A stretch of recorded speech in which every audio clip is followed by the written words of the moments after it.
Então, nós vamos começar aqui, ó. O que mais cai no Sebrasp? Então, quando a gente analisa as provas do Sebrasp, quais os conteúdos que são mais contemplados dentro da prova elaborada por esta banca, tá? Então, a gente vai dividir aqui em dois conteúdos. Nós vamos pensar no Sebrasp, pensando em interpretação de texto. Geralmente, há mais de um texto na prova. Em termos de texto, quais são os conteúdos mais cobrados? Tipologia textual. Se o texto é injuntivo, expositivo, né, narrativo, se o texto é dissertativo, argumentativo, informativo, então tipologia textual. Referenciação, sempre há uma questão de referenciação, retomada de termos por meio de pronomes ou outros nomes, né?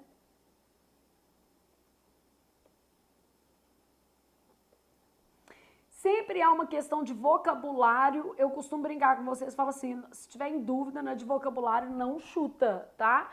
Porque às vezes o aluno vai lá e chuta e perde o ponto de uma super cabulosa de pontuação que ele conseguiu fazer. Então, atenção aí para não errar as questões de vocabulário ou humildade para falar não sei, né? Não sei, não chuta, tá? Pula que é mais seguro. Você pode pular mais ou menos 10% dos itens. E tem hora, gente, que é a coisa mais sensata a se fazer. Eu sei que às vezes o menino quer fazer a prova toda, mas se você não detiver o conhecimento específico daquela palavra, não vale a pena arriscar a sua nomeação em uma questão, tá? Referenciação simples, que é a inferência. Ah, Flávia, o Sebrasp costuma cobrar figura de linguagem? Não, não costuma. Pode cair? Pode, mas não costuma. Então, aqui a gente está pegando as matérias que são mais, como é que eu posso dizer assim, contempladas em provas da sua organizadora. Isso não quer dizer que você não deva dar destaque, vamos dizer assim, às demais matérias previstas no seu edital. Mas, obviamente, você pode dar um pouco mais de ênfase a exercícios dessas matérias. E ainda vai ser natural isso, porque você, quando fizer muitas questões da sua organizadora, obviamente vai encontrar mais questões de tipologia textual, mais questões de referenciação, mais questões de vocabulário, de inferência simples do que de outras abordagens textuais. Por exemplo, de vez em quando o Sebrasp coloca assim, a frase X poderia compor o último parágrafo do texto, ou poderia ser inserida entre o primeiro e o último parágrafo do texto. Beleza, pode acontecer, que é uma questão de estrutura de texto, para a gente olhar qual que é a lógica argumentativa do texto. Só que não é uma questão muito frequente no Sebrasp, pode aparecer, e você vai encontrar menos questões desse tipo, mas tem que treinar também, a gente vai treinar tudo, né? Bom, e da parte de gramática, o que a gente vai encontrar na sua prova? Conectores. Sempre haverá pelo menos uma questão. Pontuação, pelo menos uma, mas em geral mais de uma questão de pontuação, tá? Classificação ou função do vocábulo que,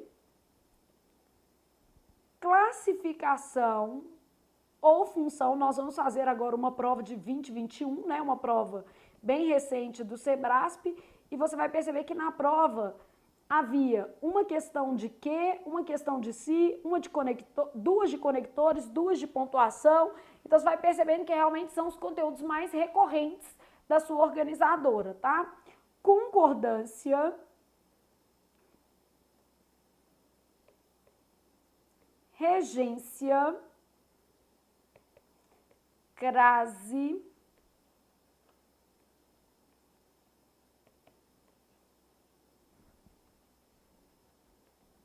colocação pronominal, emprego de pronomes relativos, onde, cujo, substituição de relativos, ambiguidade.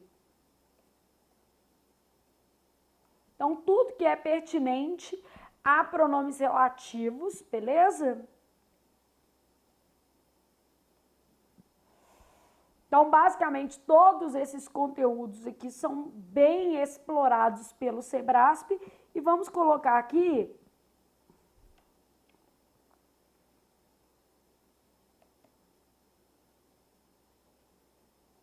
oração adjetiva, que também o Sebrasp gosta muito.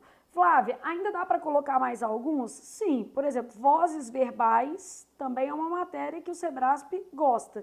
Só que vozes verbais, normalmente aqui dentro de si, a gente também estuda bastante. Então, pode aparecer uma questão de vozes verbais, pode aparecer uma questão, por exemplo, aí são comuns as questões de reestrutura de frases, só que elas vão mobilizar esse conteúdo inteiro, né? Não são raras as questões de parônimos e homônimos. Aparecem com certa frequência, acerca, afim. Então, outras questões. Aqui a gente fez um top 10, ó, os conteúdos mais recorrentes. Só que é claro que a gente sempre tem que pensar na possibilidade de outros, o quê? Conteúdos. Vozes verbais também aparece bastante. Isso daqui também aparece bastante. Reestruturação de frase é um conteúdo mais amplo que engloba todo o resto. Então, na verdade, quando você pensa em reestruturação de frase, você está pensando assim, ó, isso aqui tudo contemplado dentro de reestruturação de frases, tá? Então, nós vamos estudar todos esses conteúdos aí, beleza? Toda essa dinâmica de prova e fazer muitas questões e entender como é que a sua banca cobra essas questões para que você se sinta mais confortável no dia da prova.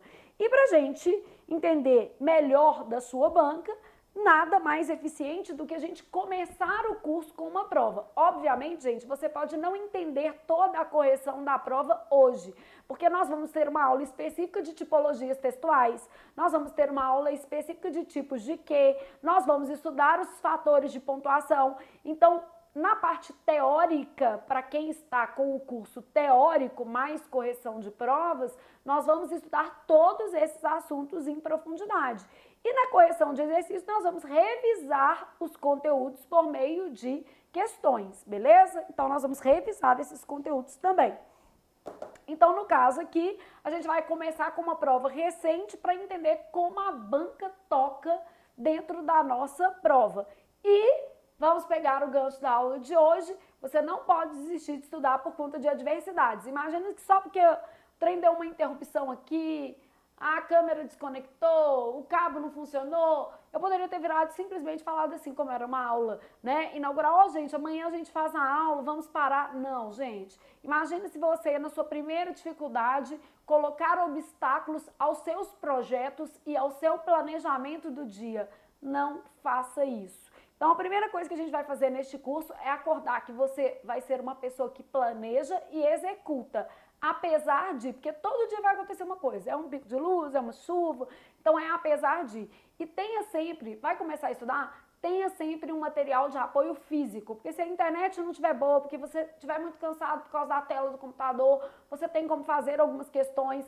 Então, como é que eu posso dizer? Crie a experiência de ser produtiva a partir de estratégias vencedoras. E uma delas é: não desista do seu planejamento do dia. Eu não desisto do meu não, tá vendo? Eu já tava aqui preocupada, onde é que eu ia encaixar essa aula se a gente não conseguisse ligar a câmera, né? Já tava tipo assim, gente, como é que eu vou encaixar? Porque meu dia tá tão bonitinho, tava tão organizado. Então, a gente fazer as coisas acontecerem da melhor maneira é o que faz dar certo, né? Então, Sebrasp, a gente vai corrigir essa prova da PCDF pra gente. E aí vamos explicando tudo que a sua banca costuma contemplar e revisar questões. 2 textos enormes na sua prova. Não adianta marcar o texto todo. Eu sempre falo com o candidato que o certo é você marcar trechos relacionados às questões. Flávia, mas como eu vou saber que há trechos relacionados a questões específicas na prova? Numa prova de certo e errado do Sebrasp, é possível que você faça uma leitura das questões e depois faça uma leitura do texto. Por que eu estou falando isso? Porque uma prova de certo e errado, por incrível que pareça, ela não é uma prova que mobiliza um tempo enorme, mesmo havendo redação no seu concurso, tá? Então, ela permite isso. Uma prova de ABCDE do Sebrasp, se você fizer isso, você não vai terminar a prova, porque são questões muito longas. Mas na prova de certo e errado, você pode dar uma olhada nas questões para depois fazer uma leitura mais dirigida do seu texto. É uma coisa que costuma funcionar bem na sua banca, tá? Então, eu tenho lá assim, ó, nesta sala, atulhada de mesas, máquinas e papéis, onde eu tenho uma questão lá sobre esta forma pronominal, onde invejáveis escreventes dividiram entre si o bom senso do mundo, aplicando-se em ideias claras, apesar do ruído do mormaço, seguros ao se pronunciarem sobre problemas que afligem o homem moderno. Tem uma questão sobre isso. Espécie da qual você, fazendo uma referência ao leitor, ó, milenarmente cansado, talvez se sinta um tanto excluído. Talvez você se sinta um tanto excluído. Largue tudo. Então, aqui, ó, basicamente você tem lá assim, largue tudo de repente sob os olhares à sua volta. Componha um cara de louco, uma cara de louco, também vai ter uma questão sobre isso. Quieto e preguiçoso. Faça os gestos mais calmos quanto os tais escribas mais severos. Dê um largo tchau ao trabalho do dia, assim como quem se despede da vida. Surpreenda pouco mais tarde com sua presença, em hora tão insólita, os que estiveram em casa ocupados na limpeza dos armários, que você não sabia antes como era conduzida, porque você chegou antes do horário, tá vendo? Tá vendo? Convém não responder aos olhares interrogativos, deixando crescer por instantes a intensa expectativa que se instala. Então, ele está falando para você ter atitude de louco, não é só a cara de louco, não. Ele está trabalhando com você assim, olha, saia do trabalho sem falar nada, chegue à sua casa e não dê explicação alguma sobre o porquê de você estar ali, surpreenda, né? Pouco mais tarde, depois que você largar o trabalho, as pessoas que estão na sua casa ligadas aos afazeres de casa, que você não costuma estar ali naquele horário. Então, ele fala para você assim, ó, a sua presença está em hora insólita. Os que estiveram ocupados na casa, na limpeza dos armários, você não sabia como essa limpeza era o quê? Conduzida. Convém não responder olhares interrogativos, deixando crescer por instantes a intensa expectativa que se instala. Mas não exagere na medida. E suba sem demora ao quarto, libertando aí os pés das meias dos sapatos, tirando a roupa do corpo como se retirasse a importância das coisas, pondo-se, enfim, em vestes mínimas, pondo a si mesmo, ou seja, tirando a própria roupa,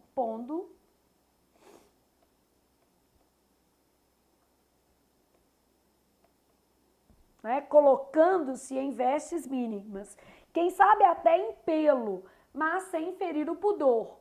O seu pudor, bem entendido? Então, não é o pudor dos outros, é o pudor relacionado a si mesmo, espécie da qual você milenarmente cansado se sinta um tanto excluído, talvez. Então, aqui, ó, ele faz um diálogo com o leitor, seu, você, tá vendo? Faz referências ao leitor nesses parênteses.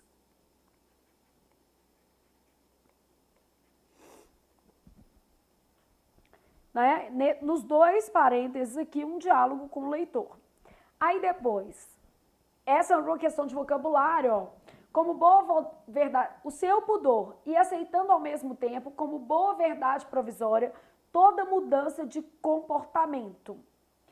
Feito um banhista incerto, assoma depois com sua nudez no trampolim do patamar e avance 2 passos como se fosse beirar um salto. Então, ele vai pedir, né, uma referência à palavra assoma. Assomar é aparecer. Mas se você não soubesse, era melhor pular uma questão de vocabulário, tá? Então, como se fosse beirar um salto, silenciando de vez embaixo o surto abafado dos comentários. Nada de grandes lances. Desça sem pressa. Então, outra forma de imperativo, ó.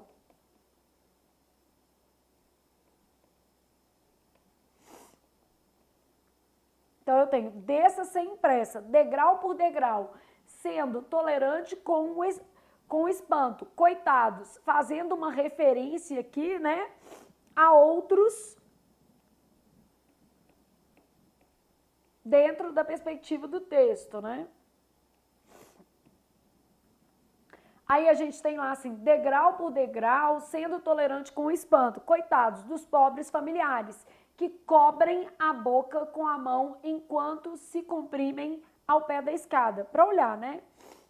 Passe por eles calados, circule pela casa toda como se andasse numa praia deserta, mas sempre com a mesma cara de louco, ainda não precipitado. Então, de novo, está dialogando com você aqui nos parênteses, ó.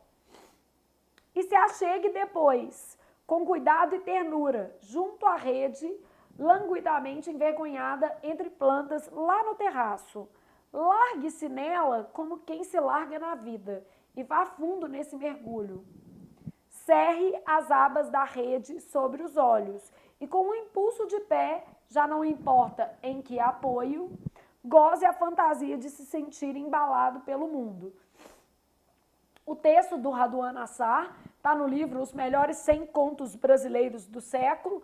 E, gente, existem contos maravilhosos a serem lidos na nossa literatura. Amor, da Clarice Lispector, é um conto que eu super indico, muito maravilhoso. E o Raduan Assar, né, tem um livro, uma obra muito extensa, mas um dos livros que eu mais gosto do Raduan Assar é Um Copo de Cólera. É um livro espetacular também, muito bom aí para quem curte literatura. Então, o texto aqui, porque a prova do Sebrasp também é cultura, e aí a gente vai trabalhar todas as questões voltadas a esse texto e revisar as matérias a partir das questões. No que se refere às ideias e aos aspectos linguísticos do texto precedente, julgue os itens a seguir. Quanto à tipologia textual, o texto é predominantemente expositivo. Vamos pensar aqui, ó. Quando eu penso em tipologia textual, o texto pode ser descritivo. Aí a descrição, né, vai se basear em aspectos físicos ou psicológicos dos personagens e o texto tem caráter estático e observacional. Então, caráter estático e observacional, baseado em aspectos físicos e psicológicos. Geralmente vai ter muito verbo de ligação e muito adjetivo, né?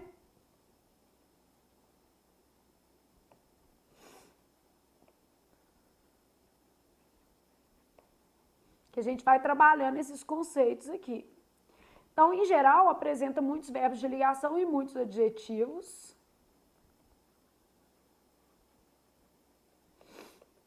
Bom, texto narrativo. Esse texto tem traços narrativos, só que é um pouquinho só. Texto narrativo apresenta evolução temporal, depois, e daí. E contexto espaço-temporal. Ó, esse texto, ele tem esse tipo de elemento, tá? Em seguida, depois, ó, depois com sua nudez, né? Largue-se nela, em seguida, depois, ó, e se achegue depois com cuidado e ternura, passe por ele escalado, circule pela casa toda como se andasse numa praia. Então, eu tenho um contexto espaço-temporal aqui. Então, apresenta evolução temporal, apresenta contexto espaço-temporal, né?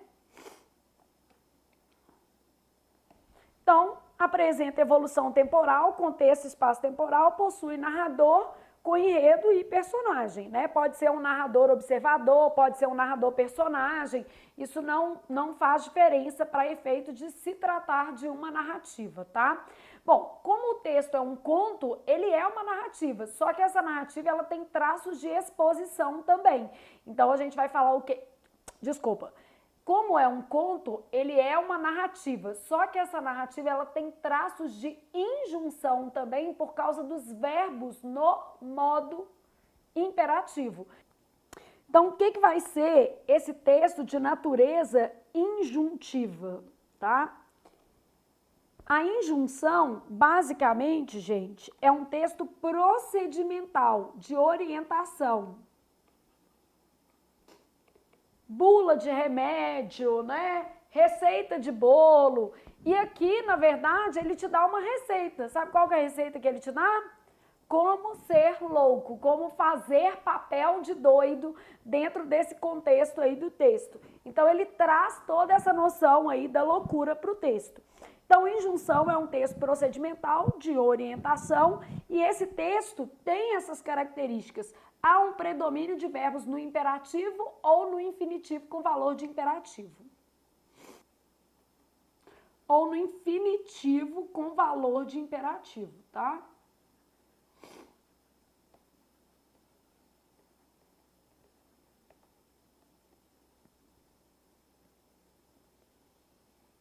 Então, esse texto que está aparecendo aqui, ele tem os seguintes elementos. Ele não é expositivo. O que é um texto expositivo? Apresenta uma base conceitual. O texto expositivo, ele está orientado para análise e explicação.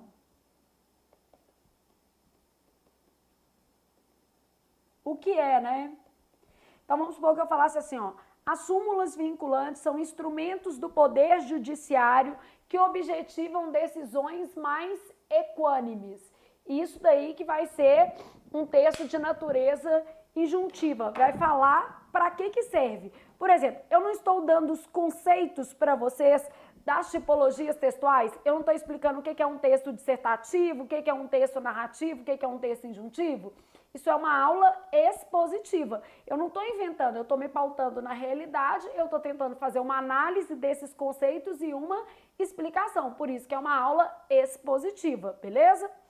E aí a gente tem uma outra tipologia, que é a tipologia o quê? Dissertativa.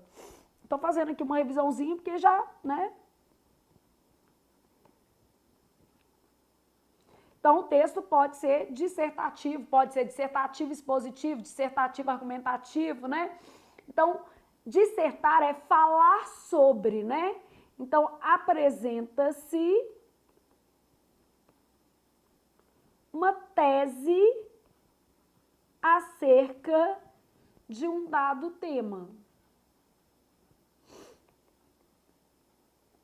E a gente vai discutir essa tese por meio, por exemplo, de argumentos, e aí nós vamos ter um texto dissertativo que argumentativo. Então a gente tem tipologias textuais. O texto pode ser descritivo, dissertativo, injuntivo, narrativo ou pode ser um texto expositivo. Em relação ao texto da sua prova, ele é predominantemente injuntivo. Flávia, por que o texto da minha prova é predominantemente injuntivo? Porque há um uso reiterado de verbos no imperativo. Porque o texto traz uma orientação de como proceder como louco, beleza? Como ter um comportamento de louco, uma cara de louco. Então, o texto traz todas as explicações, lógico, no viés da literatura, né, de um conto, de como ser o quê? Louco, beleza? Então, o texto da prova, ele é injuntivo narrativo e predominantemente injuntivo. Ele pode ser duas coisas, tá? Então, o texto da prova, injuntivo narrativo, predominantemente injuntivo, beleza? Por que predominantemente injuntivo? Porque a finalidade é explicar ou dar instruções de como ser louco, como fazer papel de louco dentro do texto, ok? Então, predominantemente injuntivo narrativo, mas ele tem elementos de narrativa, até porque se trata de um conto, tá? Bom, então, lá tá falando que o texto é predominantemente expositivo. A gente sabe que a exposição, por exemplo, não dialoga com a literatura. Isso estava super fácil de você eliminar, porque a exposição, ela é um gênero textual muito mais ligado à informação. Ou seja, é um texto informacional. Ele traz conteúdo pautado na realidade. Logo, esse texto que faz parte de um conjunto, né, uma coletânea chamada 100 Melhores Contos do Século, né, 20, não vai ter aquele pacto com a realidade, porque é um texto literário. Então, isso também poderia ser observado pelo candidato. Eu sempre falo, gente, que ler a referência é essencial, ó, os 100 melhores contos brasileiros do século, beleza? Então, ter essas referências podem, né, vamos dizer assim, ter essas referências podem ajudar você a lograr êxito no seu concurso também. Bom, o texto envolve um único personagem que subverte a lógica de hábitos cotidianos. Primeiro, gente, que ele não subverte a lógica. Vamos só pensar aqui. Existe um aconselhamento para que ele faça. Só que você não tem nenhuma certeza se a pessoa vai fazer ou não. Então, primeira coisa, não existe a garantia de que ele, de fato, cumprirá o que está no texto. O texto traz apenas a recomendação, o procedimento. Se a pessoa vai fazer, já é outra coisa. Então, tá falando que ele envolve um único personagem que subverte a lógica dos hábitos cotidianos. Ele tem um protagonista que é incitado a subverter a lógica dos hábitos cotidianos. Mas o texto traz outros personagens, outras referências. A pessoa que está limpando a casa, as pessoas que estão observando esse protagonista na escada. Então, ele traz outros elementos aí. E personagem já remete ao contexto da narrativa, tá vendo? O que te ajudaria a descartar a ideia de texto que expositivo também. Tem que prestar atenção em tudo para não errar, né? Então aqui, ó, quando passe por eles, olha os outros personagens, pobres, o quê? Familiares. Então o texto não tem um único personagem, já começa por aqui. E a outra coisa que a gente pode observar aqui é que o texto é uma incitação, né? Incitação, ó. Nesta sala atulhada de mesas, máquinas e papéis, onde invejáveis escreventes dividiram entre si o bom senso do mundo, aplicando-se em ideias claras, apesar do ruído do mormaço, seguros ao se pronunciarem sobre problemas que afligem um homem moderno, espécie da qual você milenarmente cansado, talvez se sinta um tanto excluído, largue tudo de repente, largue, tá orientando, componha uma cara de louco, dê um tchau, surpreenda, convém não responder olhares interrogativos dos seus colegas de trabalho. Não exagere na medida, suba sem demora pelo quarto, apareça com pouca roupa, apareça em pelo, se for da sua vontade. Então, o que a gente tem nessa alternativa aqui? A alternativa está errada. Primeiro porque fala que o texto envolve um único personagem. Não, o texto envolve um protagonista.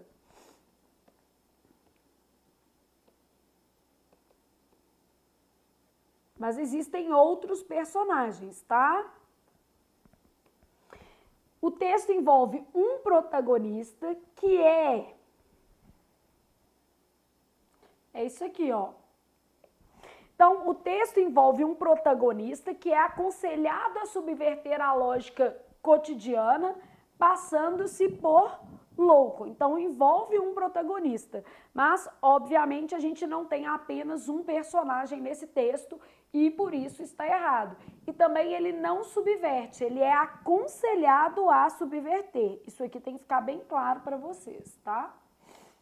Aconselhado, os verbos no imperativo não significam que ele vá fazer aquilo ali, tá? Bom, o texto apresenta uma espécie de roteiro cujo conhecimento é necessário para que o interlocutor da voz narrativa haja com inteira liberdade por conta própria. Bom, roteiro e liberdade não combinam, né? Pensa comigo, se você tem um roteiro, quer dizer que você vai agir sem liberdade, você vai seguir o roteiro. E, aliás, a característica da injunção como tipologia textual é exatamente trabalhar a padronização, o procedimento. Então, quando ele fala, faça isso, olha, mas não exagere, observe isso, passe sem olhar para trás, olha, mas não faça dessa forma. Ele está tirando a liberdade do protagonista. O narrador aconselha e padroniza a conduta que ele considera que é adequada ao protagonista, beleza? Então, não existe essa liberdade aqui. O texto apresenta uma espécie de roteiro, isso é verdadeiro, cujo conhecimento é necessário para que o interlocutor da voz narrativa haja. Isso também é verdadeiro, para que ele haja. Com inteira liberdade e por conta própria? Não. Para que ele haja de acordo com as orientações do narrador, né?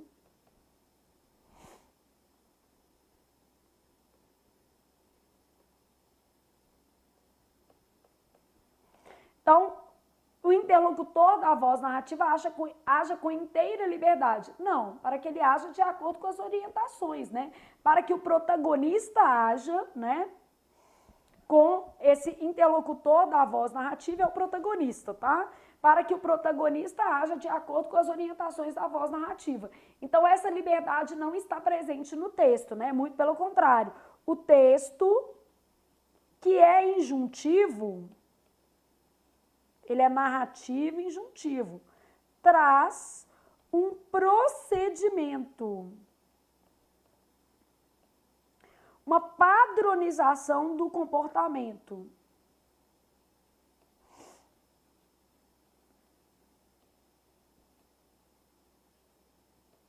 E eu gosto de deixar escrito assim, porque depois você vai fazer essa prova de novo.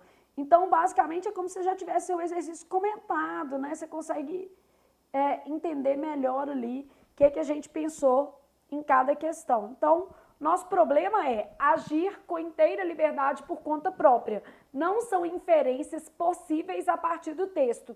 Também não é uma inferência possível dizer que ele subverte a lógica dos hábitos cotidianos. Dá pra gente inferir apenas que ele é incitado a, que ele é aconselhado a subverter. Mas se ele vai fazer ou não, isso a gente já não pode garantir.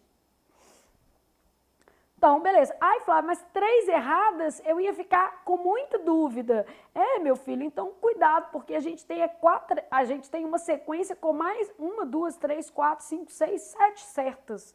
Então, nada a ver, né? Não tem esse negócio de trocar a resposta porque tá dando muito errada ou porque tá dando muito certa. Vamos parar com a inocência e vamos estudar, que é o que faz a diferença, tá? Aqui, não é teoria de quantidade de chute, quantidade de acerto, não, que não é isso que leva o menino à nomeação, não, é saber. Bom, depois eu tenho lá assim, ó, a sequência de ações do texto se organiza a partir de uma lógica imperativa, ó, são verbos no imperativo.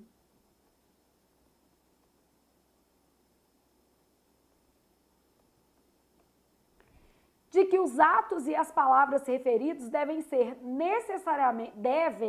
necessariamente parecer extravagantes e o que? Desarrazoados. Basicamente, né, a gente tem lá que ele está fazendo cara de doido. Então, quer dizer, extravagantes ou desarrazoados. Não se justifique, né? Então, os trechos do texto que trazem essa perspectiva de que ele tem que fazer cara de doido é que justificam essa resposta. A gente tem esse tipo de informação dentro do texto, né? Então, lá no texto, a gente tem informações. Compõe uma cara de louco, quieto e o quê? Perigoso. Não responda a olhares interrogativos, né? Deixe crescer a intensa expectativa que o quê? Se instale. Volte, quem sabe, em pelos, obviamente, né? Assoma depois com sua nudez. Apareça depois no trampolim do patamar e avance 2 passos como se fosse beirar um salto. Então, basicamente, a gente tem ali diversos elementos no texto que mostram uma conduta, obviamente, não comum e por isso pode ser chamada de extravagante ou desarrazoada, beleza? Logo, nós vamos considerar esse item como correto. O texto traz essas informações, tá? Então, trata-se de uma inferência possível a partir do texto, porque a voz narrativa traz diversas situações em que o protagonista se coloca como desarrazoado ou extravagante. Eu adoro essa palavra desarrazoado, gente, tipo, é uma das palavras que eu mais uso na vida. Tudo que a pessoa fala comigo que eu não concordo, eu falo, você parece que está sendo um pouco desarrazoado. O seu argumento me parece desarrazoado. Adoro. Quem convive comigo fala assim, a mulher do desarrazoado. Adoro. A expressão homem moderno, primeiro período, faz referência ao ser humano como tipo representativo de determinada época. No caso, o cara está representando a época atual. Então, quando ele faz homem moderno, a própria palavra moderno, gente, né? Homem pré-histórico já traz essa consideração de determinada o quê? Época. E ele mostra que esse homem faz parte do cenário contemporâneo. Então, lá no texto, ó, seguros ao se pronunciarem sobre problemas que afligem o homem moderno, espécie da qual você, milenarmente cansado, aqui é uma hipérbole, né? Se fosse cobrar a figura de linguagem, um exagero, né? Milenarmente, você não vive 1000 anos, talvez se sinta um tanto excluído. Então, o homem moderno é o homem de hoje. Então, ele faz uma referência aí a um enfoque temporal voltado para o homem, beleza? Olá pessoal, eu sou a professora Flávia Rita e você não pode perder a nossa campanha de Black Friday. Todos os cursos online com 50% de desconto. Olha, muita oportunidade boa para você começar o ano com o pé direito estudando para realizar os seus objetivos de vida. Então ele traz essa abordagem sobre o homem, faz uma referência. Então a expressão homem moderno, no primeiro período, faz referência ao ser humano como um todo, tipo representativo, né? Não é homem e mulher, né? É o ser humano, e de determinada época que é de agora. Logo, o item está correto, é uma inferência possível a partir do texto.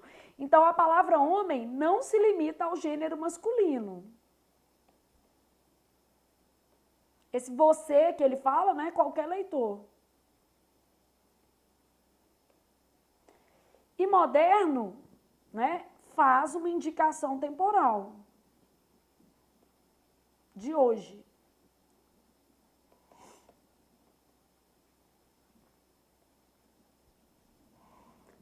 No primeiro período do texto, o termo onde tem como antecedente a palavra sala. Onde só apresenta como antecedente lugar, faz todo sentido. A gente vai aproveitar para revisar onde e aonde, que é uma matéria importante também. Flávia, numa questão como essa, qual é o ideal? O ideal é sempre voltar ao texto, gente, não tem jeito. E o Sebrasp, nas provas mais recentes, ele parou de colocar a linha. Isso aí foi um prejuizão para o aluno, porque dificultou um pouco localizar as informações. Mas, enfim, a gente tem que lidar com a realidade. Não tá pondo, não tá pondo. Então, nesta sala, atulhada de mesas, máquinas e papéis, onde? Onde? Na sala, ó. Na sala, atulhada de mesas, máquinas e papéis, onde invejáveis escreventes dividiram entre si o bom senso do mundo, aplicando-se ideias claras, apesar do ruído e do mormaço. Então, o pronome onde faz uma referência a lugar físico e, no caso aqui, o lugar físico é a sala. Então, onde, sala, bem aplicado, e a gente vai fazer uma referência a isso daqui. Vou fazer uma revisão depois, tá? Só que eu vou deixar as revisões para fazer todas juntas. No trecho, pondo-se, enfim, em vestes mínimas, o elemento si veicula a noção de reflexividade. Aí nós vamos revisar também os tipos de si. Pondo-se, pondo a si mesmo. Então, se é uma indicação de a si mesmo, a ideia é de reflexividade. Eu posso colocar outra pessoa em uma situação perigosa. Então, eu me coloquei em uma situação perigosa ou eu te coloquei em uma situação perigosa. Quando eu falo eu me coloquei, eu coloquei a mim mesma. Então, a noção é de reflexividade. O que é a noção de reflexividade? A ação recai sobre o próprio quê? Sujeito. Então, aqui, basicamente, a gente tem que a ação recai sobre o próprio sujeito, tá? E aí eu vou revisar os tipos de si, ó. Essa é uma questão de si, né?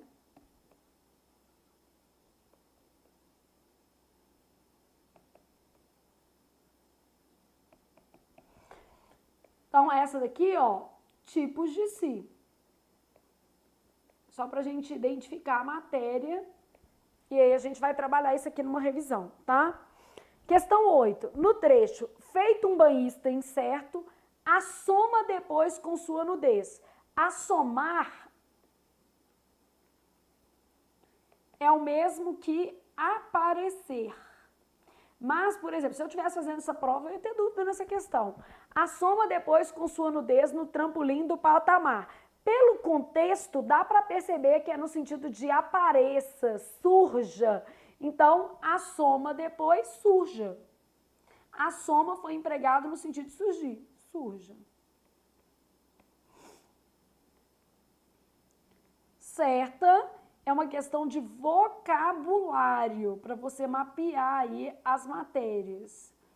Flávia, na dúvida, olhe o contexto, observe se eu tenho condições de responder pelo contexto, né? Se o contexto é suficientemente satisfatório para eu responder a questão. Não sendo, eu prefiro sempre pular. Eu já vi questões de vocabulário no Sebrasp, porque assim, a gente jura que é uma coisa e quando você vai olhar a palavra é outra. E vamos nos lembrar de que o Sebrasp coloca assim, texto adaptado. Então ele pode muito bem procurar uma palavra no dicionário que ninguém conhece só para fazer isso aqui com a pessoa, né? Só para acabar com a vida das pessoas. É isso. Então, essa era uma questão de vocabulário que, na dúvida, talvez eu pulasse.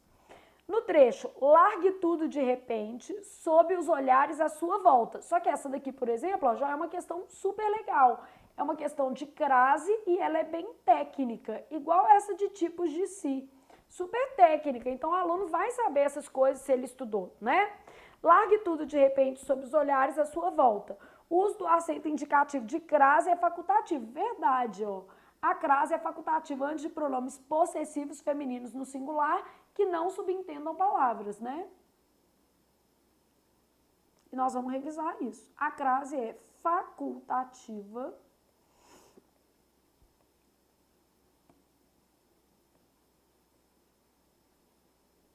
antes de pronomes possessivos femininos no singular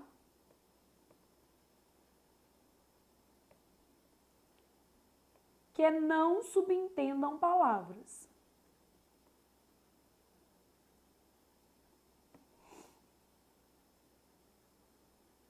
Então, a crase é facultativa antes de pronomes possessivos femininos no singular que não subentendam palavras. Logo, realmente o item está correto e a gente vai revisar isso aqui, beleza? No texto, o autor utiliza parênteses em diferentes trechos para fazer digressões. O que são digressões? São comentários, são recursos, né, textuais em que você apresenta um conteúdo paralelo ao texto, que não está diretamente ligado ao texto. Pode ser uma opinião do autor, pode ser uma ressalva, pode ser um conselho, pode ser a explicação de alguma coisa que dentro da lógica do texto não seja tão relevante e por isso é uma digressão. Então, digredir quer dizer sair de... Você sai daquele assunto que era principal dentro do texto e apresenta ou pormenores que não eram necessários, ou explicações que não eram necessárias, ou opiniões acerca de um determinado contexto textual que não eram necessárias. Então, no texto, realmente, existem aspectos digressivos, porque ele interage com o leitor por meio das colocações entre parênteses, ele faz interações, ó. E ele falou todos os parênteses do texto, você tinha que voltar lá, dar uma mapeada, né, para não ter erro. Então, vamos lá, pensar nesses parênteses. Vou usar aqui um marca-texto laranja, só para a gente ter uma referência de onde esses conteúdos estão. Então, aqui, ó. Ao se pronunciarem sobre problemas que afligem o homem moderno, espécie da qual você, milenarmente cansado, talvez se sinta um tanto excluído. Então, ele está falando que você pode não se sentir um homem, o quê? Moderno, né? Está conversando com você. Aí depois, ó, de novo, mas sem ferir o pudor. Aí ele está conversando com você, o seu pudor, bem entendido? Então, ele está querendo dizer assim, existem vários tipos de pudores. E, no meu caso, eu quero que você se atenha à sua liberdade, né? Depois, ele ainda coloca mais informações entre parênteses, ó. Desça sem pressa, degrau por degrau, sendo tolerante com o espanto. Coitados das pessoas que estão assistindo, né? Ele está fazendo uma reflexão sobre o susto que aquelas pessoas provavelmente vai tomar com a sua atitude. Passe por eles calado, circule pela casa toda como se andasse numa praia deserta. Ressalvou, mas sempre com a mesma cara de louco, ainda não precipitado. Então, ele ainda está conversando com você. Aqui é uma ressalva, tá? Depois, ele coloca assim, ó, cerre as abas da rede sobre os olhos. E com o impulso do pé, já não importa que apoio, está conversando com você também. Não importa se você vai apoiar na parede, se vai apoiar em alguém, em si mesmo, né? Goze a fantasia de se sentir embalado pelo mundo. E embalado pelo mundo aqui é uma metáfora para falar de liberdade, né? Então, neste caso aqui, a gente tem os parênteses dentro do texto apresentando uma lógica digressiva mesmo. São opiniões do autor ou ressalvas, né? No caso, a gente tem as duas funções aqui. Então, o importante nessa questão era você saber o que era digressão. A verdade é que muito aluno provavelmente não saberia o que é isso aqui, né? Então, a digressão é um recurso. Então, um recurso discursivo usado para apresentar trechos fora da ideia principal do texto. Beleza? E no trecho, a gente tem lá opiniões do autor,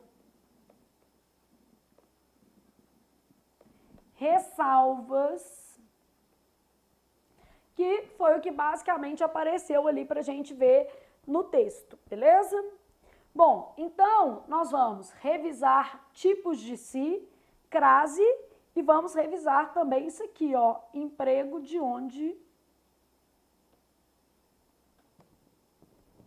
Vamos trabalhar nessa telinha aqui, só para a gente não ficar prova.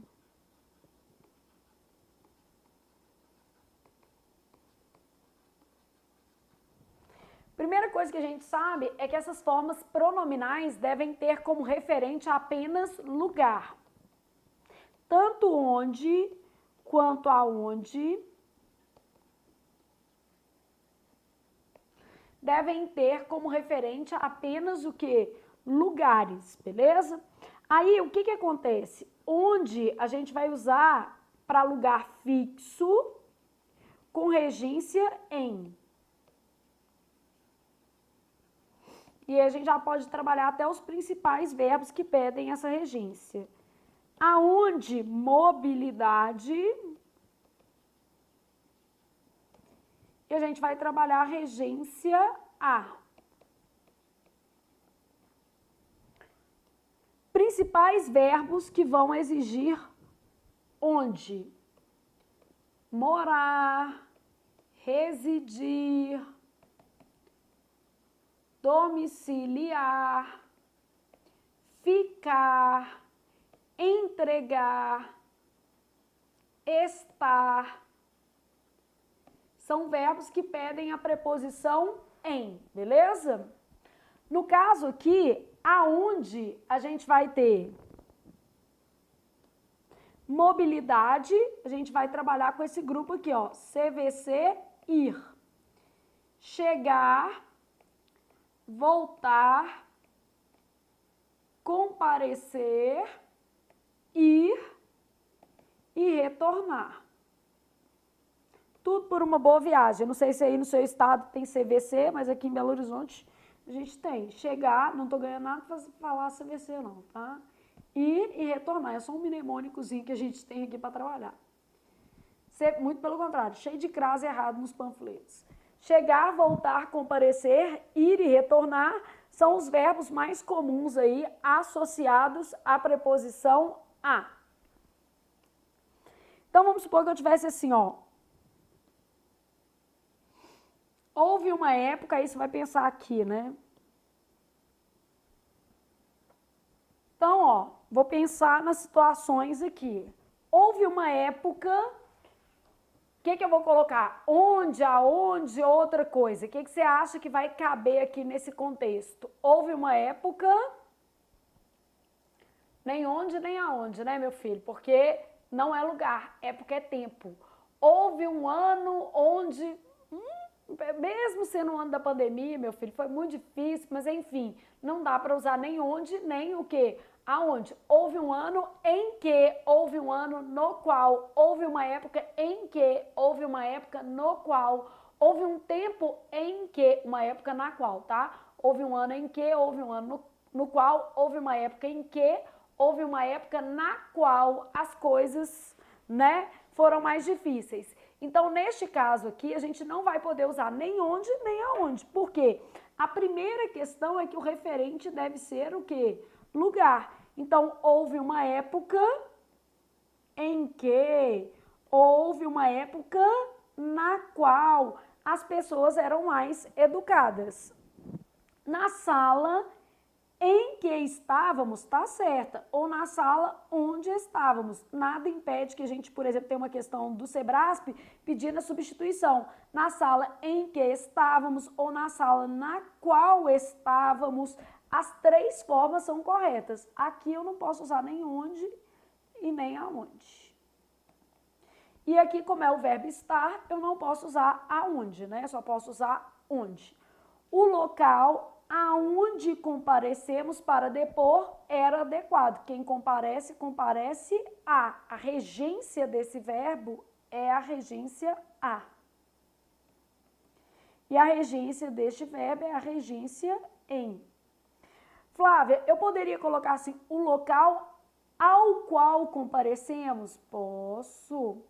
A que comparecemos? Posso também. São formas corretas e poderiam aparecer numa questão, por exemplo, de substituição. E é super comum isso na sua organizadora, beleza?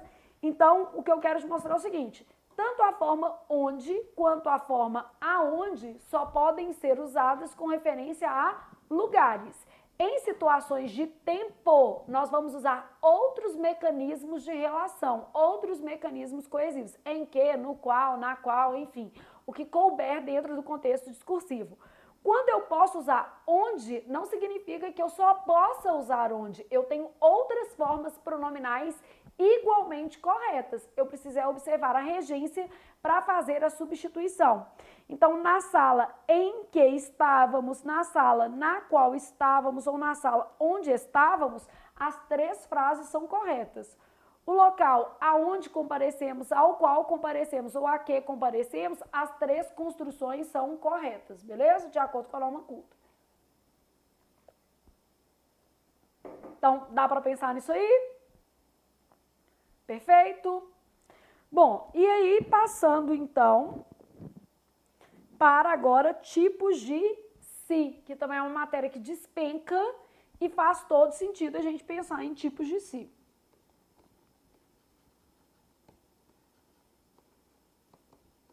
Então, vamos pegar os mais importantes. Aqui nós vamos aproveitar para revisar os tipos de si pronomes, tá? Porque existem sis que funcionam como conjunção. Então, aqui, ó, o mais cobrado, partícula, o quê? A passivadora. Segundo, índice de indeterminação do sujeito. Terceiro, a gente vai colocar aqui parte integrante do verbo. Pronome reflexivo, que é o que tinha na sua prova, né? Pronome recíproco e partícula expletiva. Todos esses daqui funcionam como pronomes, tá?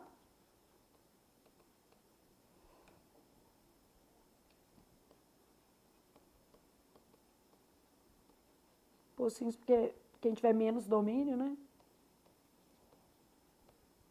Partícula de indeterminação do sujeito é a mesma coisa, tá? Então, quais são as possibilidades aqui dos meus tipos de si? Para ele ser partícula passivadora, eu tenho que ter verbo transitivo direto ou verbo transitivo direto e indireto, mais um sujeito como, gente, paciente. E ainda eu tenho que saber o seguinte, o verbo concorda com o quê? O sujeito, né?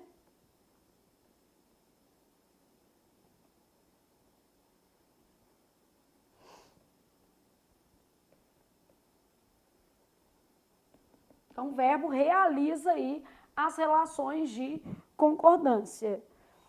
Para ele ser índice de determinação do sujeito, eu tenho que ter verbo intransitivo, transitivo indireto ou verbo de ligação, sempre na terceira pessoa do quê?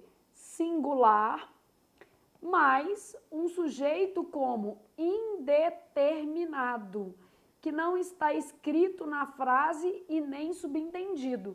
É isso que significa sujeito indeterminado.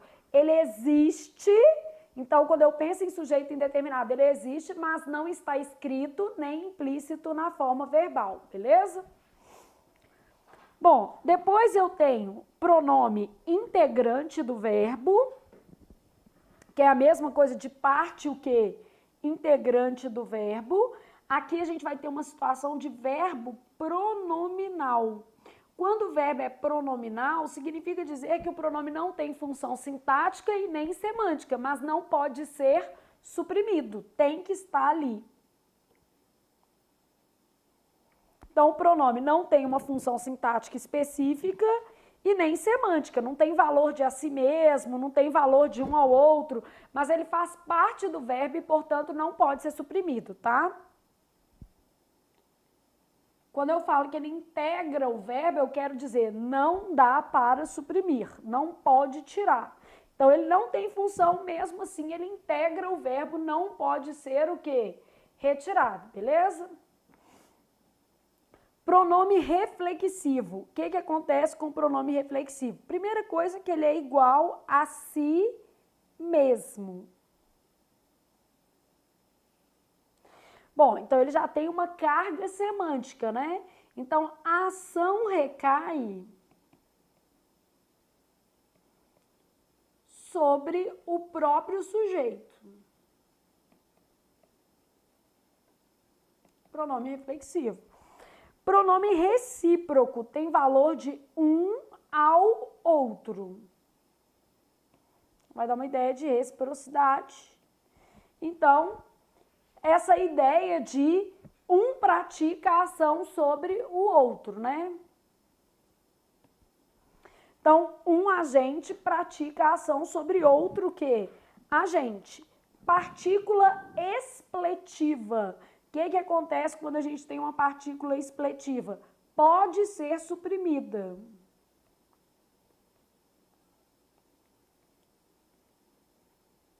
Apresenta função meramente estilística, né?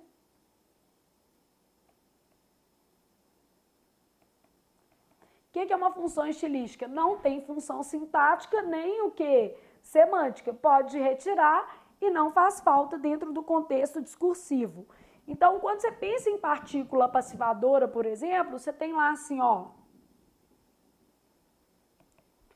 Não se resolvem polêmicas sem discussão. Polêmicas, sujeito, não são resolvidas sem discussão. Partícula passivadora, né?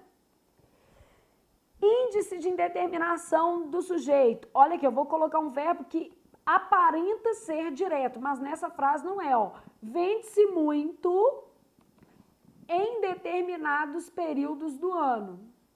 Porque a transitividade do verbo varia em função do contexto, né? Vende-se muito em determinados períodos do ano. Então, quem vende, vende, intransitivo, muito é o tanto, então adjunto adverbial de intensidade. Em determinados períodos do ano, adjunto adverbial de tempo. E nesse caso, o meu si que está aparecendo aqui figura como índice de determinação do sujeito. Ô Flávia, mas eu achei que o verbo vender fosse transitivo direto. Ele pode ser transitivo direto, né, gente? A transitividade varia em função do contexto. Então, eu levo em consideração o caso concreto, ou seja, o que está ali realmente na minha frase. Então, vende-se muito. Se eu colocasse assim, vendem-se muitos brinquedos. Muitos brinquedos são o quê? Vendidos. Então, depende da situação aqui ou do caso concreto que a gente está avaliando, beleza? Pronome integrante é um verbo pronominal, o pronome faz parte do verbo. Então, vamos supor que eu tivesse assim, ó, queixava-se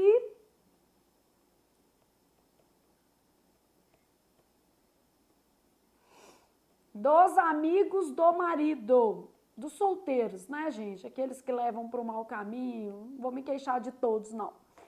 Quem se queixa de verbo transitivo indireto, dos amigos do marido, objeto indireto, e o se que está aqui é parte integrante do verbo, é PIV. Ou seja, ele faz parte do verbo. Quem se queixa de. Eu uma vez fui contratada para dar uma aula no Rio de Janeiro, né? Aí, beleza, geralmente eu vou de avião, porque vai mais rápido, eu gosto de voltar, de preferência depois da aula, porque tem família, né, gente? Eu quase não vejo meus meninos, então prefiro. Mas meu marido, não, me leva, deixa que eu vou de motorista, pede para pagar a gasolina que a gente vai de carro, que eu fico por sua conta lá no Rio. A boba aqui resolveu, né, ceder. Falei assim, mas isso aí vai ter uma paga, gente, que até hoje eu tenho ódio desse dia. Fui com o Alexandre para o Rio de Janeiro, meu patrão pagou a gasolina em vez de pagar a passagem aérea, para o Alexandre poder ir junto comigo. Ele falou assim, não, vou ficar por sua conta lá. Falei que sua única missão é me levar para dar a aula 8 horas da manhã e me buscar às 18, que era o dia todo de aula, tipo um aulão de português. Então você me busca 8 e às 18. É bom que aí no domingo a gente vai à praia, enfim, faz alguma coisa legal e volta no domingo à noite para trabalhar segunda-feira de manhã. Tava tudo perfeito, fim de semana, pensei, nossa, quase lua de mel, né? Quase lua de fel. Alexandre encontrou um amigo dele, que é daqui de Belo Horizonte, mas mora no Rio de Janeiro. E falou assim, não, enquanto a Flávia dá aula, vou ali tomar uma cervejinha na praia. Beleza, gente. 6 horas no meu serviço, nada. Ligo para Alexandre, nada. Ligo no hotel, nada. Pensa, aí a minha mente nunca ia imaginar que ele estava bêbado, dormindo. Não, porque eu penso como eu agiria. Jamais faria isso com a pessoa, né? Então, na minha cabeça, ele tinha sido sequestrado, assassinado, morto, batido o carro. Eu já tinha pensado, estava quase ligando no IML. Nada. Ou 7h30, eu falei assim, vou pegar um táxi, não tem jeito, porque realmente já estava 1h30 lá na porta do curso esperando e não conseguia falar com o Alexandre. Falei, vou ter que ir ao hotel e ver, né, que providências eu vou tomar, já quase preparando o enterro do meu marido, já chorando, angustiada, já estava tipo assim, ligando para a família aqui em Belo Horizonte para ver o que tinha acontecido. Aí cheguei lá no quarto do hotel, na hora que eu abri a porta, gente, sem brincadeira, Alexandre roncando assim no ar-condicionado. Eu não acreditava naquilo, não. Eu falei assim, gente, eu vou matar essa pessoa, não tem condição. Tipo assim, ar-condicionado torando e ele roncando mais ainda. Aí ele abriu o olho e me viu e falou assim, que bom que você chegou, tô com uma fome. Gente, eu passei, tipo assim, o resto do sábado com vontade de matar o Alexandre. No domingo de manhã eu falei, nós vamos embora, meu filho. Não tem menor condição da gente ficar aqui, porque eu vou te matar, né? Então, você quer comer? Cuidado, porque se eu estiver perto, corre o risco de ter veneno. Então, queixava-se dos amigos do marido, não todos, mas deste amigo do Rio de Janeiro, claro que eu me queixo. Olha a ideia da pessoa. Ficou o dia inteiro bebendo com o Alexandre enquanto eu estava trabalhando, esperando uma mísera carona, patrocinada por mim, que fui lá trabalhar. Fiquei esperando e ainda tive que voltar de táxi e assistir a essa cena fatídica.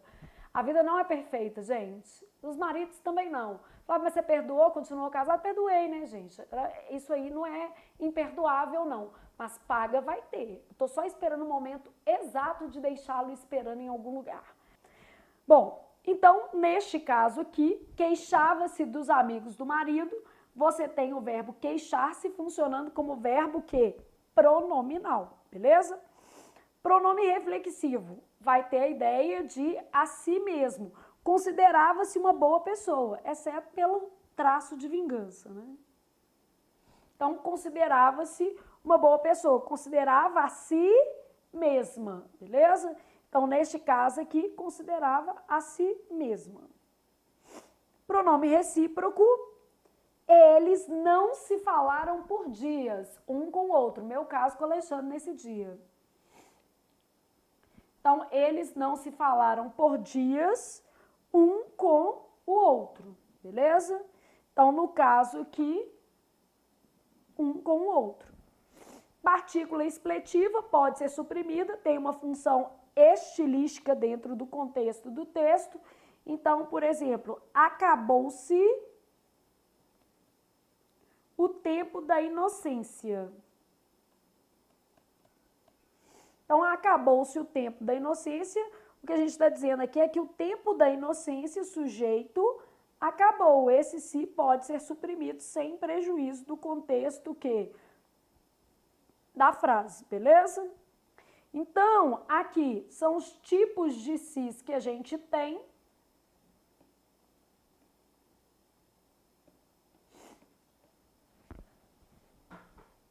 Na função de pronome. No caso do texto, nós tínhamos aí um se indicando reflexão, com valor de com valor de a si mesmo, beleza?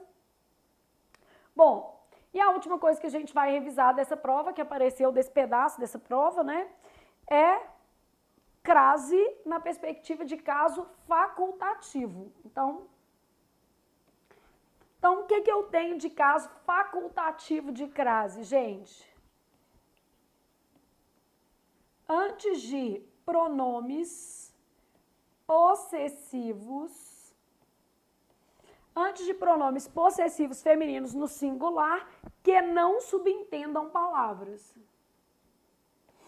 Se subentender palavra, vai ser caso obrigatório. Vamos entender isso melhor aqui, ó.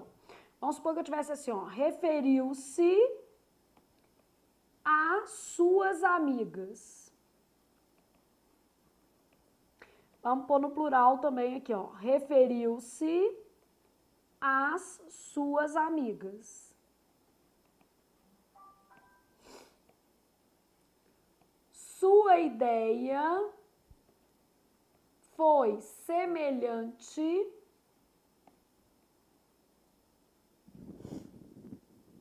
à minha. Só para a gente analisar o caso de maneira mais adequada. Referiu-se às suas amigas. Quem se refere a.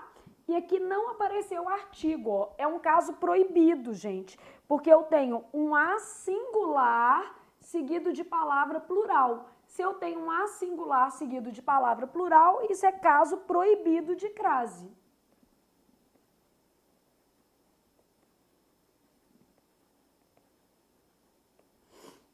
Referiu-se às suas amigas. Quem se refere a, mais o artigo que está aparecendo aqui, ó. Então, se eu faço, a regência é obrigatória. Quem se refere a. Como eu estou vendo esse Szinho aqui, eu estou vendo que está aparecendo o artigo. Logo, eu tenho crase obrigatória. Então, a crase aqui. Sua ideia foi semelhante à minha. Sua ideia foi semelhante à minha ideia. Então, o que é semelhante a, mais o a artigo para marcar a elisão da palavra ideia, a omissão dessa palavra. Então, aqui é um caso de crase obrigatória.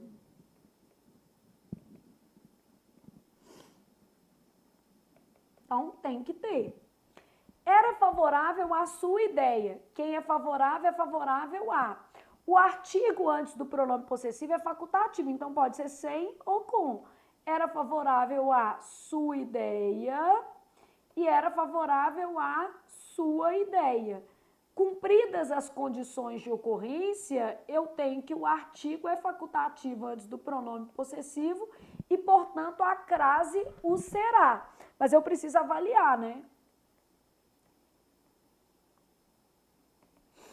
Então, o artigo é facultativo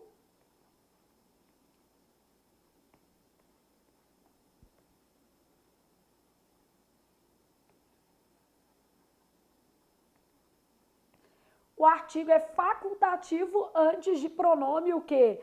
Possessivo. Logo, a crase também o será. Bom, além deste caso facultativo de crase, que é exatamente o que apareceu na sua prova, né? A sua... Então, pode ficar assim ou assim, por isso a crase é facultativa, né? O artigo é facultativo. E observando que em outras situações eu posso ter um caso obrigatório, como aqui, porque subentendeu palavras, ou aqui porque eu tinha fusão de preposição mais artigo, e aqui um caso proibido porque existia apenas a preposição. Então, precisa avaliar o caso concreto.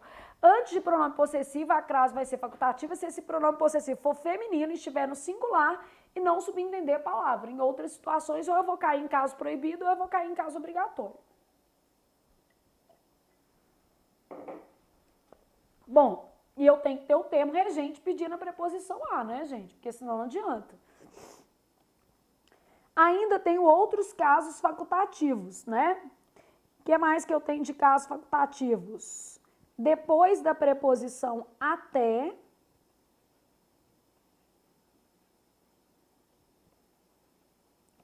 porque aqui a preposição a é facultativa, e o outro caso é antes de nomes próprios,